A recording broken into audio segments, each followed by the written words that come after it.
avec Jérôme Ribeiro à l'issue de la défaite 3-0 ici contre le FC Guignon. Jérôme, l'analyse là à l'issue de cette défaite. Il y a eu une volonté de la part de Chani de vouloir repartir de l'arrière, essayer de faire des bonnes choses. Guignon a été très très cruel sur sa finition, mais Chani n'a pas démérité, n'est-ce pas?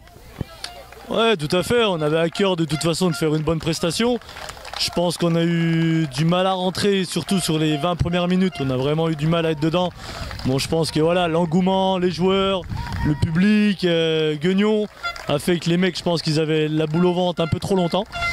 Mais je pense qu'aujourd'hui, on voulait montrer un beau visage de Chani.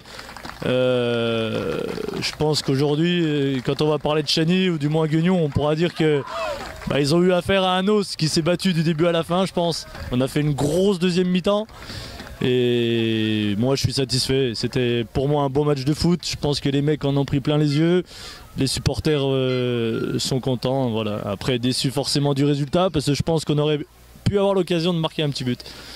Chani va maintenant se plonger dans l'anonymat du championnat, j'ai envie de vous dire, mais avec de belles certitudes et des progrès montrés aujourd'hui, parce qu'on a vu que les jeunes et les plus anciens ont montré beaucoup de choses face à cette équipe du FCG.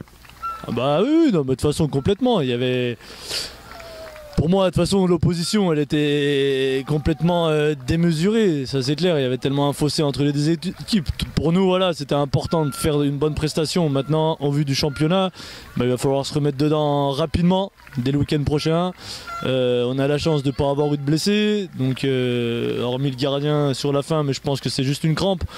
Donc pour l'instant, il va falloir vite oublier ce match. Du moins la défaite, parce que pour certains joueurs je pense que ça va être dur à avaler quand même si ça restait une fête pour nous.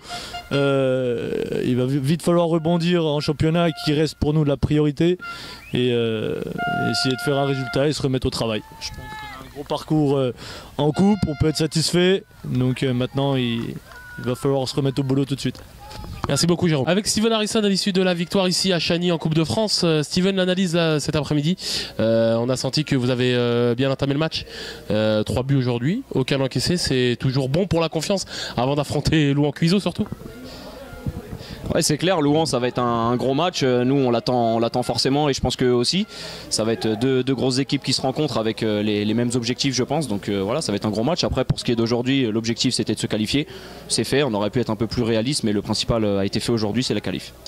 Donc là du coup objectif comme je l'ai dit sur la première question, Louhans Cuiseaux, préparer ce gros match. Vous êtes déjà prêt, enfin on y pense forcément déjà dans les têtes là quand on accueille un adversaire aussi important que Louhans Cuiseaux, et surtout Louhans Cuiseaux joue ce soir en Coupe de France. Est-ce qu'on pas on espère, mais quand on est Guignon, est-ce qu'on espère une défaite ou une élimination avant de les recevoir? Non, moi je suis pas du coin, je connais pas trop les rivalités entre ces équipes, mais voilà, peu importe s'ils se qualifient ou qu'ils se qualifient pas, ça ne nous regarde pas. Nous on s'est qualifié, c'est le principal, eux ils feront leurs résultats et nous on les attend chez nous la semaine prochaine pour faire un gros match. Merci beaucoup Steven.